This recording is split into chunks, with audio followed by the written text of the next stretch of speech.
Yeah. So good morning. So today we will solve two numericals, small numericals, very simple, and then we will move on to the next part of the syllabus. So we have seen that when you uh, when there is a wave, when there is a wave, electromagnetic wave incident on a conducting material, the field, okay, the field and consequently the current the current will be confined to a small thickness delta. Okay, the field and the current will be confined to a small thickness called the skin depth. Okay, this was our mathematical model. But then in reality, last class we have seen that it actually goes to a depth of 5 times delta. Only thing is the current density will be a function of the depth z. Okay, if z equal to 0 is the surface of the material. So based on this we are going to have a problem. So you have an incident wave, okay, and the electric field of the incident wave is given by E is equal to E naught cos omega t minus beta z, and it is in the ax cap direction. So I would say that the electric field direction is this, let us say. Okay, it is incident on a good conductor, and it is incident at z equal to 0. So this is the surface of the conductor, and z greater than or equal to 0 is going to be your conductor. Okay, now what you have to do is find the expression for current density in the conductor. Find the expression for current density. Okay, but one thing we are going to do here is we are assuming that the current density J is a function of Z. We are not going to take the mathematical model where J was a constant. Instead, we are going to take a model where J is a function of Z. Okay, so to do that, first thing you have to remember is that J is equal to sigma E. Since J equal to sigma E, you can conveniently say that Helmholtz equation can also be written in terms of J. Okay, so we'll write it as del square J minus gamma square J equal to 0. And you know that J and the electric field are parallel to each other. J is parallel to the electric field. Therefore, if the electric field is going to be on the Z axis, your current density is also going to be along this direction. I'm saying if it's AC, it is going to be like this, okay, and parallel to the surface. Okay. Additionally, J is a function of Z. So how do we go ahead and do this problem? So one thing is Helmholtz equation, you can write it in terms of phasor. So I can write Js, and I can see that it is a function of Z, but it is in the X direction. It is in the X direction, but it's a function of Z. Because it's a function of Z, I will write it as dou square by dou Z square JSX minus gamma square JSX equal to 0. So this will be the Helmholtz equation that you will be writing. Okay. Once you've written this, you have seen these kind of equations in the past. The solution for these kind of equations will be Js of x, okay, will be a function of z, and it will be given as some a e to the power of gamma z plus some constant b into e to the power of minus gamma z, where z is the distance from the top of the conductor. Okay, now you can immediately see that, okay, you can immediately see that the current is, this factor A will be equal to 0. The factor A will be equal to 0 because at infinite depth, you don't want J exploding and becoming infinity. You don't want, because J is not equal to infinity. You don't want J exploding to infinity at Z equal to infinity.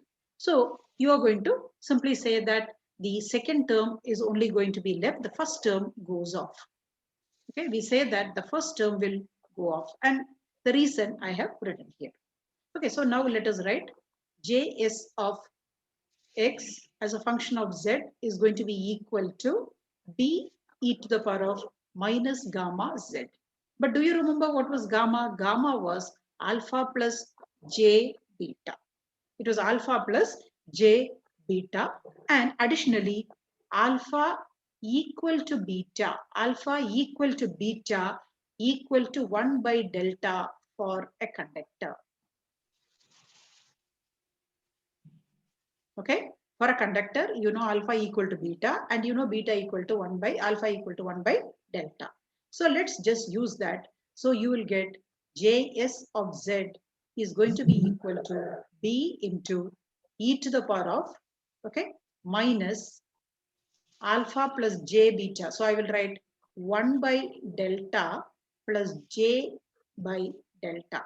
Or you would write it as B into e to the power of minus 1 by delta into 1 plus j. Okay. And of course, there was a z which there was a z that I forgotten. So I should put the z also there. So beta z. Okay. Now, what happens at z equal to 0? What happens at z equal to 0? At z equal to 0, the current density is the current density at the surface. At z equal to 0, what will happen? This entire expression will become equal to 1. Exponential will become 1. Okay. So what we can now do is we can just rewrite the expression and write j Sx as a function of z is going to be equal to sum j naught, then e to the power of minus z by delta into 1 plus j. So this is going to be the expression for how the current density will keep decreasing as you go down into the material. You remember, I don't know how many of you remember this graph that I had drawn. J as a function of Z, I had drawn this. So this was the reason why I had drawn this. It will exponentially, okay, so the amount of current as you come down the layer no, will become smaller, and then below something like phi delta, it will become almost 0. Okay, so this is your answer. Any doubts? I'll again show that. Okay, so the first thing we have done is we have said that we have just drawn a figure and shown that J will be along the electric field direction. So if the electric field is oscillating, J also will oscillate. Next, we have written the Helmholtz equation. Okay, and then said we have written it in the form of a phasor representation, and we said that J is along the x direction, but it's a function of Z. Therefore, you can differentiate it 2 times with respect to Z. And the general solution will be some A e to the power of gamma Z plus B e to the power of minus gamma Z. We said that only B to the power of gamma Z will survive. Okay. And additionally, you know that for a metal, alpha equal to beta equal to 1 by delta and gamma equal to alpha plus j beta. So just use that and you will get B e to the power of minus Z by delta into 1 plus j. But what is B? B is a constant and it is the current density at the surface when Z equal to 0. Z equal to 0 is the surface. So we are just going to write it as J at some depth Z is equal to J naught into e to the power of minus Z by delta into 1 plus J. Okay, so this is what it is. And you can see exponential of a minus and then there is also a J involved. Okay, therefore the current density also will be oscillating. Is that clear, guys?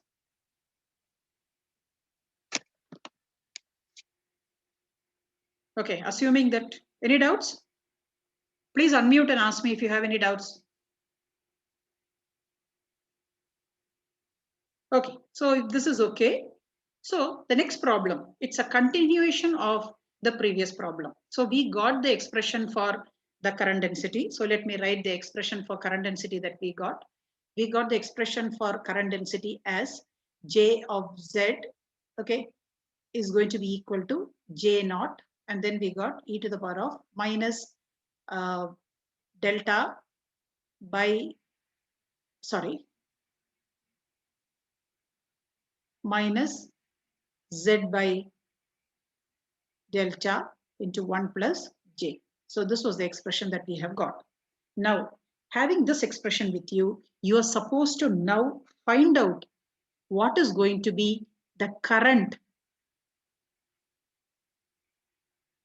Okay, are you able to hear me, guys? I am getting a message that my internet connection is unstable. Can you hear me?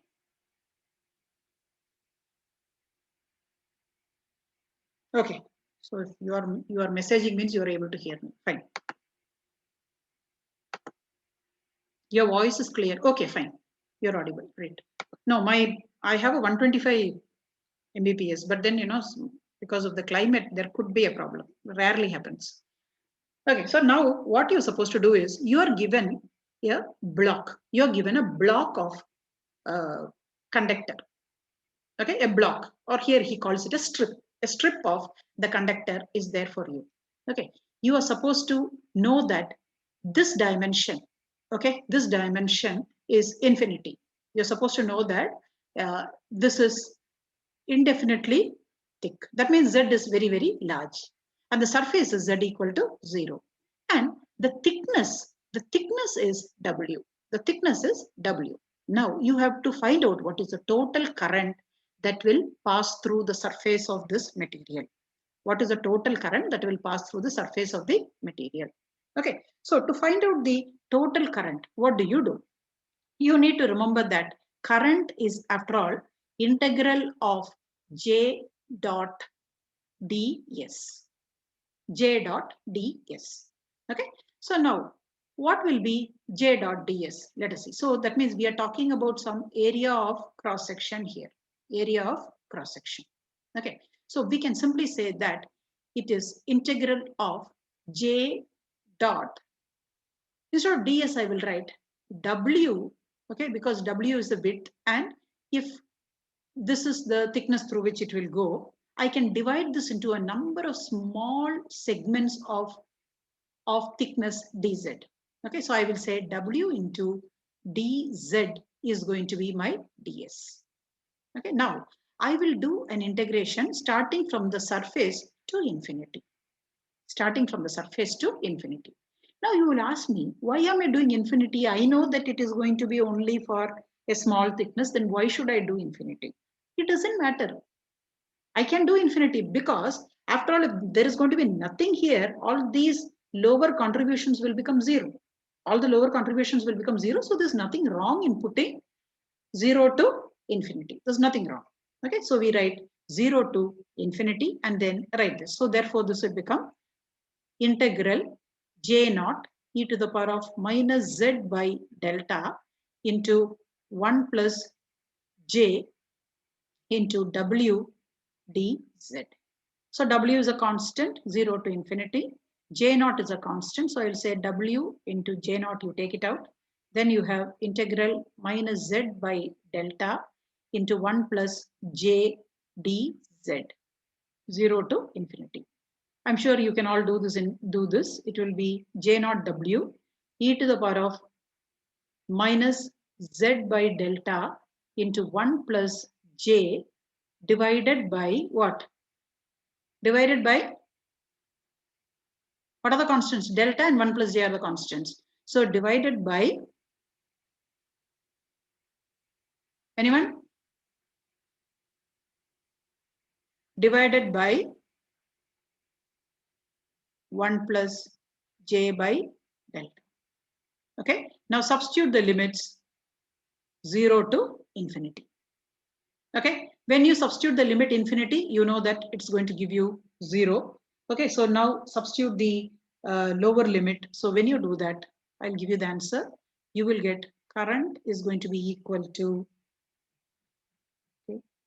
delta W JSX, which is at the surface 0. Okay, which I called as J naught. So I'll put J naught here. J naught, and then there's 1 plus J is there, so that when it has come to the denominator, so it is 1 plus J. Okay, so this is going to be the answer. Okay, so this is the total current that will flow through the top surface. So how much is the thickness? You don't have to bother because it's exponentially decreasing. So as you come down, the amount of current would become so small that it becomes negligible. Okay, so with these two problems, I have actually finished my discussions on what is called. It's called the current in a conductor and writing in terms of delta. Okay, next is I have solved two problems. They are fairly. Tell me.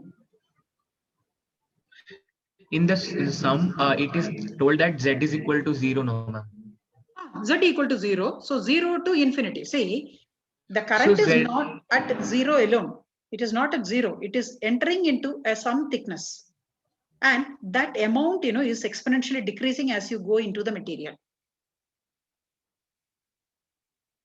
Okay. yes, ma'am, but Z means the thickness, ma'am. But when thickness is zero, how like no, thickness Z is zero means it's only getting incident on the surface, ma'am. No, Z equal to 0. So I'll show you.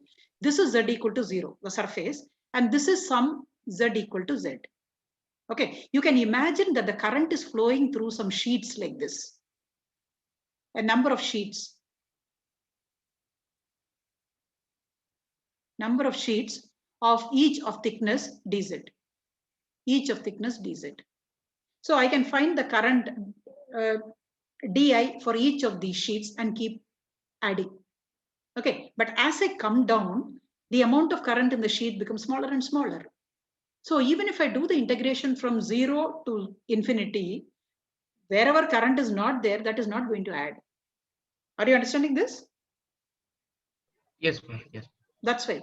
So current cannot be just on the surface. There is a certain thickness. So how much is the thickness? You don't know. Okay, but you know that it has got something to do with delta. It has got something to do with Z, and it is a negative exponential. So you're going to do an integration. Okay. Okay, now, as I told you, I have not recorded. I have not recorded. I have merely written the answer. I'm putting all the steps. I have written the answer for two numericals. Okay, one is for a coaxial wire. You know what's a coaxial wire? Okay, in a coaxial wire, what happens? There is a outer conductor, there is an inner conductor, and what is given in blue is a dielectric. So there is a conduction happening only in the two metallic parts. Their sizes are given to you, and you're supposed to find out the resistance. Okay, the resistance for the DC resistance and AC resistance. If it is DC resistance, throughout the cross section of the metal, there is current. Okay, throughout the cross section of the metal, there will be current. But if it is AC, you have to just consider a thickness delta. Okay, and only in that delta, there will be current in both these conductors. So that's the basis for this. You can just go through this. Every step has been clearly written for you.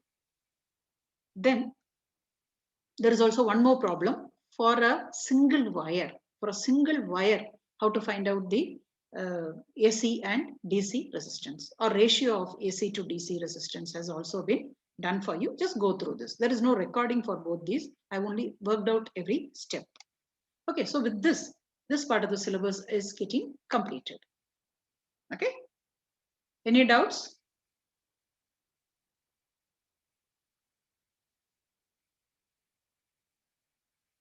Don't get too worried. Okay, what she has recorded and given and all, don't think. Okay, like for example, here you see I said two metal parts are there. One metal is T thickness, the other is A to B. Okay, so now what will happen is, in the case of AC resistance, it is L by sigma S, and you have to find out what is S. Okay, so in the case of S, what will happen is, for AC resistance, you will find that there will be a small thickness, okay, a small thickness delta in which the current will be there. And similarly here also a small thickness delta in which there will be current. So find out what are those two area of cross section. Okay, so that's all. It's not difficult. Just go through. It's only a formula based problem. Whereas if it is DC, what happens? Throughout this area of cross section and throughout this area of cross section, there is current. Okay, so now what I'll do is I'll just close this. I'll close this and let me start with a new share. Okay. So here I will call this file as 10B. So 10A PDF I will send after the class. Okay. You can use it for the test. And before everything, I will just talk to you for a few minutes on the test. Test is next Saturday, you know it. And tomorrow there is a quiz. Okay. The quiz syllabus is exactly what we did last time only. It's a revision. It's a revision. I'm just preparing you for the test.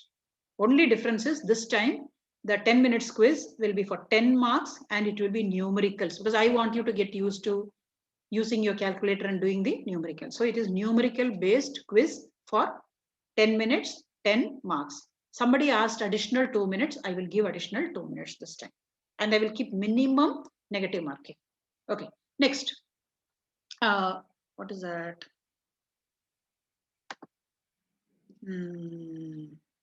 Zia, what is Zia trying to say? There is a file there. What's he trying to pass? I'll check that later. Okay, so. Ma'am, there is some delay in your from your side in words, and like I think your net is slow, I think. Oh. And in between it was missing a few words. Yes, ma'am. Oh. How is it now? Now it is fine, but in the middle of the thing, the delivery is very slow, lagging and Oh my God. Just lagging, in between it's missing, and all that is happening.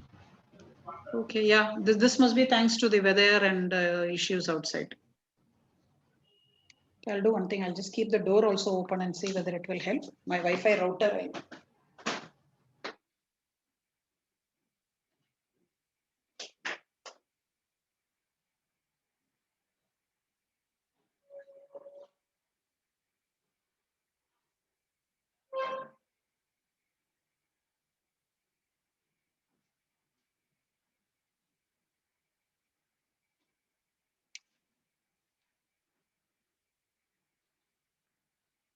Okay, I've just tried to pull the Wi-Fi closer to the room. Are you able to still hear now?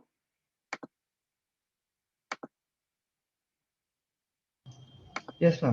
When there is some disturbance, we'll tell you. Reduced. Huh? Actually, there should be no disturbance. It's a good, robust system. This must be thanks to the weather. Okay. So we are starting with chapter 10b.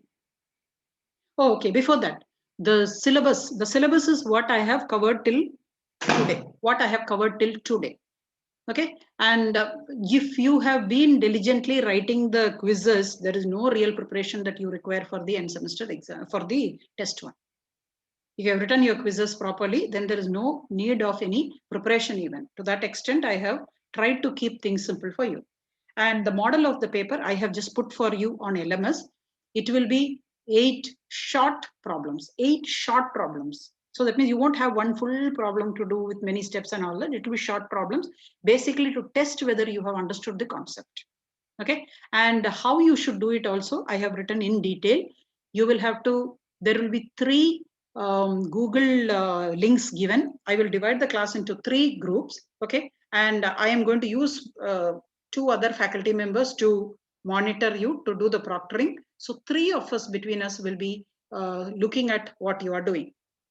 You have to keep the camera on. You have to keep it unmuted. That's what the academics, this is the instruction of the institute, of the university itself. Okay, so you have to keep it on and then write it on a paper. On white paper, you will have to do it. And then I have given some instruction with a red pen. With a red pen, if your sheet is like this, across the sheet, you have to write your enrollment number in red color pen. Go buy a red color pen. You have 1 more week. A red color pen, ball pen, write across the sheet in big letters your enrollment number. This is in addition to what the academics has asked you. This is like a watermarking for me. This is like a watermarking. Okay, each of you should do that on every page on which you are writing. Then upload it, scan it, and then as a single file, upload it on LMS. We are going to take it on LMS, no mail ID. Okay, and the evaluation will be done manually. There will be step marking. So care to take all the steps, write all the steps. And in case you are copying, okay, somebody is helping you, you can keep your book open. But then I would advise you, if you keep your book open, you will waste time. You will waste time. You will not finish the test. So don't keep the book open. You just try to, or max, if you want on a paper, you keep your formulas or something, but don't talk to anybody else. None of these problems are taken from the net. None of these problems are taken from the net. They were all made. So you will not get answers on the net. So don't waste your time. Okay. And please be on Google Meet. These are short problems, very, very short problems, just involving 2-3 steps only, maximum 3 marks, minimum 1 mark. Any doubts? if we want, we can open up, like keep the formula sheet with us, ma'am. Yeah, you can keep your formula sheet. No problem. No problem. I don't bother about that. But all I don't want you to do is interacting with your friends. No interaction with friends. You can keep your formulas if you want, there is no problem. Because in an online exam, we should not even talk of a closed book examination. Not a single problem has been taken from internet. Not a single problem has been taken from the book as it is. Okay, so keep that in mind and then write the exam. Prepare. Without preparation, you will not be able to. If you keep on referring to formulas and turning the pages of the books and all that, you will not get time to finish. And then don't try to waste your time trying to help your friends. In doing that, you're going to miserably lose marks. Okay, don't do all these things. I know each of you may be having 2-3 phones and you will take pictures and all that, but you have yourself have to be on camera. That is a first condition. And you will be writing on, the questions will be flashed on LMS. Okay, and then looking at the question, you have to write on a paper. You may maximum need some 2 papers, that's all. Maximum 2 papers you will need. And as Professor Kishore has already instructed, prepare that, the title and all that, your name, number, etc. All those you keep ready. But in addition, using a red pen, do this watermarking across the page. Okay. So this is basically for your own protection that I am asking you to do this. And without watermarking, your paper will not be accepted. And please upload within 3 minutes of the end of the examination. If people who finish faster, please upload immediately. Don't wait till the end, because 65 people have to upload. There may be a traffic issue. Okay, so please do it. Any doubts? Ma'am, use of electronic devices are not allowed, no, ma'am? Electronic devices, you need a calculator. That is all right, but for textbook and all, if you want to use it. Where? How many screens will you have? Mobile phone is there. No, but you are also supposed to be on Google Meet.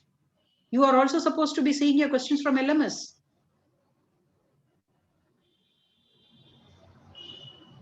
For that purpose, you have a laptop and books in case if you want to refer. Just in case. I'm telling you, if you refer a book, you're going to lose more marks than gain. Max, you write your formulas and keep them.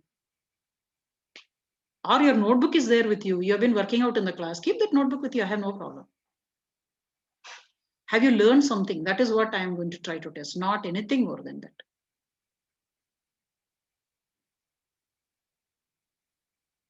Okay. If you have come to the class regularly, if you have been doing the numericals regularly, if you have written all the quizzes regularly, you should be able to take this test without any issue. But don't waste time. That's my advice. Okay. So now let's start with 10B. Okay. 10B. I hope you can see. Yes, ma'am. Yeah. So what are we going to study in 10B? This in part B of this chapter. You will be studying the concept of polarization. Polarization is something that's going to be so vital when you're talking of communication. Like, for example, you are receiving antenna and I'm sure all of you must have heard the receiving antenna and the transmitting antenna should be parallel to each other. You've heard of this, right? Yes or no? What is the meaning of aligning? You go to the top and you keep aligning. What are you actually doing? You're aligning it so that, all signal will not come to you. You need a polarization. You're actually getting the two antennas. In some cases, in certain communications, you are going to keep both your antenna, the transmitting and the receiving, parallel. So parallel means, where a certain type of polarized wave is able to reach. In certain other type of communication, you have to keep it perpendicular. Okay, so what you are doing in turning is only trying to turn it so that a certain polarization of the wave will be able to reach your antenna. If you, instead of keeping it like this, if you keep it perpendicular, the signal will be 0. Okay, so polarization is so important. So let's discuss polarization.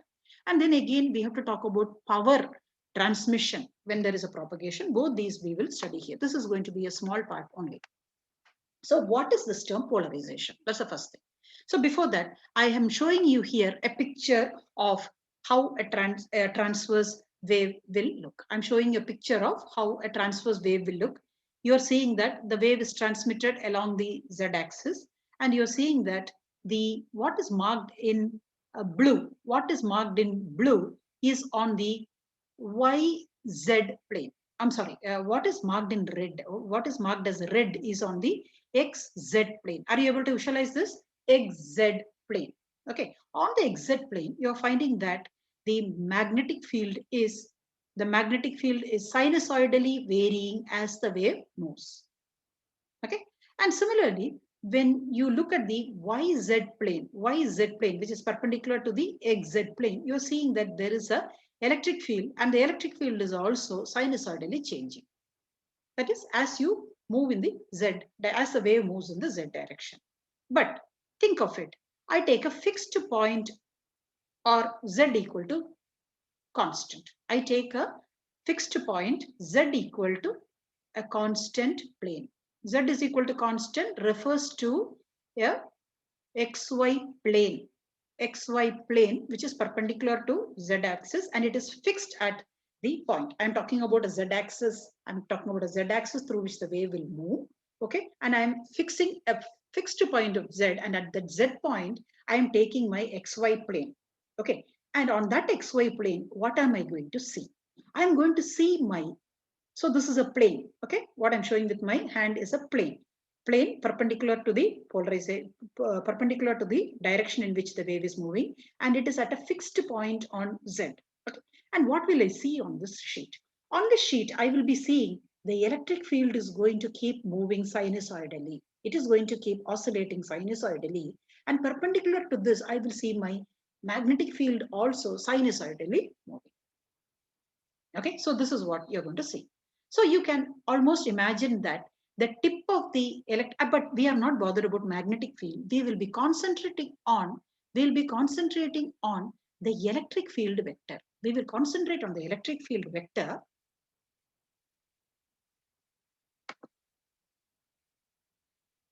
Yeah, the Zia is trying to say something. What is he saying?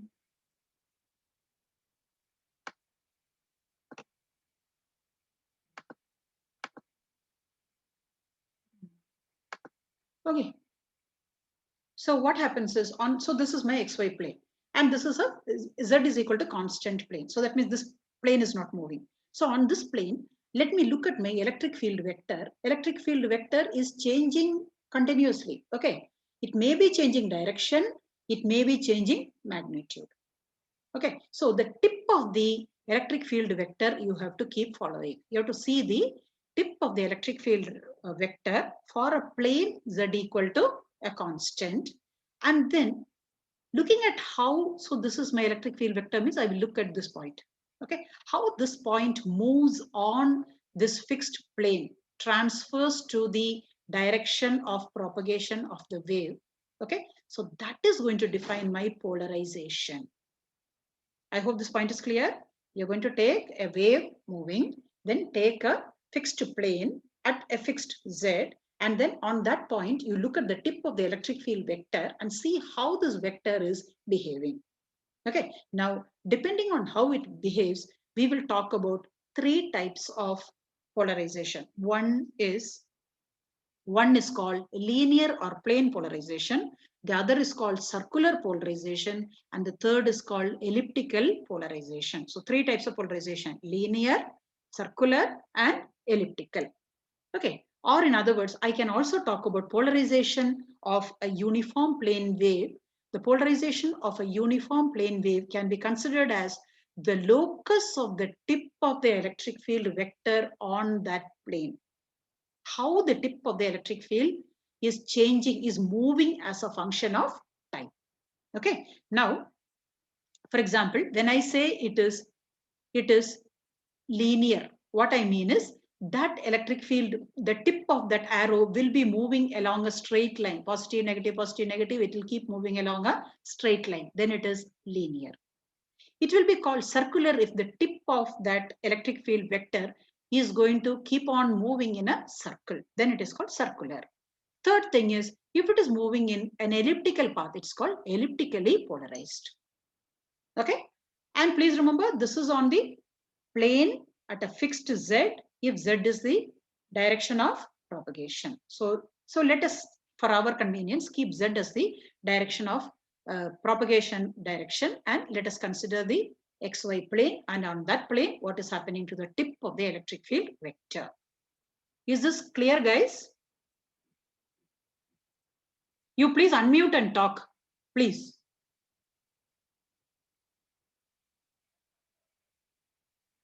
Anyone? And please, you won't find this material in this form in your book.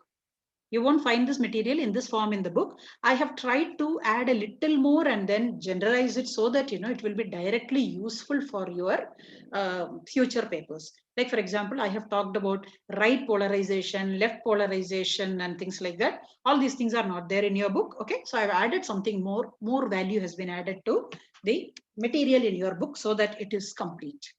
Okay, so what we will first do is consider a uniform plane wave traveling in the z direction. So this is what we are going to keep saying. So the electric field and the magnetic field will be vectors which are lying on the xy plane. And let us consider z equal to constant.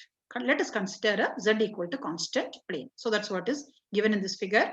So z is the propagation direction. Then I have my x and this is my y-axis. Okay, and I'm going to bother only about the electric field. So let me say that at one instant of time, my electric field vector is this.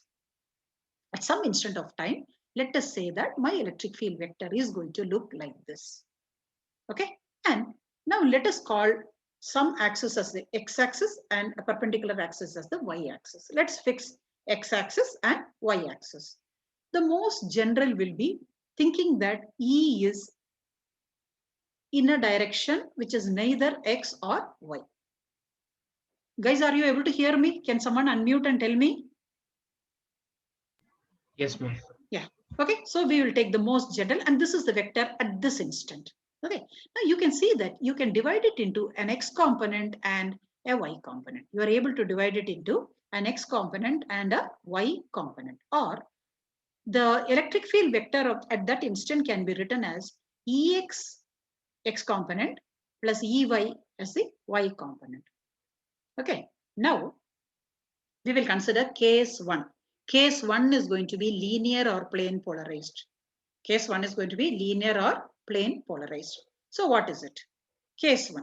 What if your y component is not there? What if the y component is not there and only x component is present?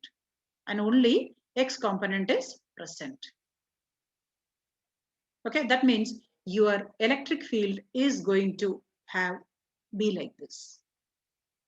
Your electric field is having only x component, it is going to be like this. Okay, so this is one thing that we are going to say. So if this is the case, you're going to say that the wave is polarized in the x direction. You're not saying positive, negative and all that, okay? Because after all, it is a sinusoidal or a cosine function which is going to keep on oscillating. But then it is going to oscillate along the x-axis. So you're going to say it is polarized in the x direction. Similarly, let us consider what if in this equation my Ex is 0. If my Ex is 0, then what will I get? If my Ex is 0, this is my Ax cap direction, this is my Ay cap direction. Okay, and I'm saying my Ex is 0. If Ex is 0, the entire electric field vector is going to be in this direction. Okay, so I will say that it is along the y direction. Here it was along the x direction. So you said it is x polarized. Whereas when it is along the y direction, you say it is polarized along the y direction. Is this clear, guys? Polarization is simply the direction of the tip of the electric field, how the tip of the electric field behaves. If the tip of the electric field is going to go on moving along the x direction, you say it is x polarized. If it is going to move along the y-axis, you say it is y polarized. Okay. Now, let us see the third one. What is going to be the third situation? The third situation is Ex is not 0, Ey is not 0. Ex is not 0 and Ey is not 0. Okay, so this is the third situation. Both Ex and Ey are present and non-zero, and both are in phase with each other. Both are in phase with each other or out of phase with each other. What is the meaning of that? What is the meaning of that? What is the meaning of that? Let us see. So this is my AX cap direction. This is my AY cap direction. I am having an X component and a Y component. Both are non-zero. Okay. And the amplitude of the resultant field will be under root of EX square plus EY square. Because after all, if I draw an arrow like this, it involves EX and EY. Okay. So it depends on what is the value of EX and what is the value of EY. Okay. So now please remember each component is going to also sinusoidally keep changing.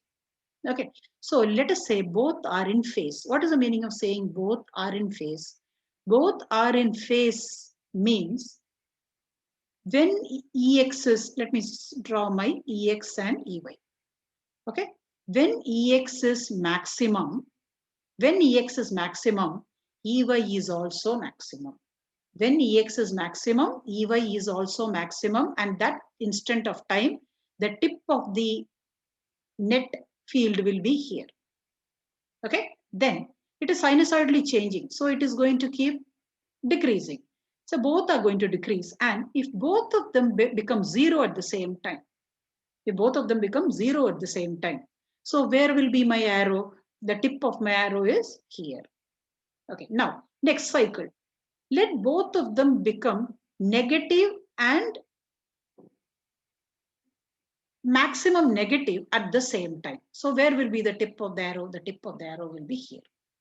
Okay, or in other words, I find that my electric field is simply going to be a line like this, oscillating. The tip of the arrow is going to be a line that is going to keep oscillating along this line. Are you following this, guys? What is the meaning of saying that two vectors are in phase? Two vectors are in phase means first thing is both of them should oscillate at the same frequency. That is first thing. Next thing is when one of them is maximum, the other also should be maximum. When one becomes zero, the other also becomes minimum. When one becomes negative minimum, the other also becomes negative minimum. Okay, then the tip of the arrow for a cycle will be moving along a straight line like this. And whenever any tip of the arrow moves on a straight line on a plane, it is called linearly polarized. It is called linearly polarized. Okay, why is it called really linearly polarized? Because the resultant vector, the value may keep changing, but the direction of the resultant vector is having the fixed direction. And what is the direction going to be decided by? The direction is going to be decided by the relative value of the two components. Is this clear to you guys? Anyone?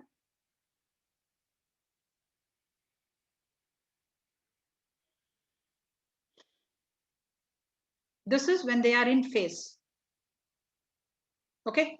Now maybe I will give you another example that may make it clearer. Let us consider the opposite. Okay. I have EX. I have EY also along the X and Y direction. Okay. But what is going to happen now is when my E vector becomes a maximum, the other vector becomes a minimum. They are completely out of phase. They are completely out of phase. So where will be the tip of the resultant at the time? It will be here. Okay. Then now you see one is from positive, it is going to zero. The other one, H, is going from, the Y component is going from negative to zero, but both of them will reach zero at the same time. Then one is going to positive maximum. At the same time, the other will go to negative maximum. So if you see the tip of the arrow will be making a line like this in this direction. This is also linearly polarized. This is also linearly polarized. The first figure is also linearly polarized. The second is also linearly polarized. Okay. And the value of the electric field and the direction of this arrow, this movement is going to depend on the relative value of EX and EY, but the direction is fixed. And it is going to move along a line. So it is called linearly polarized. So when is a wave supposed to be linearly polarized? If there is only X component, first thing. Second, if there is only Y component.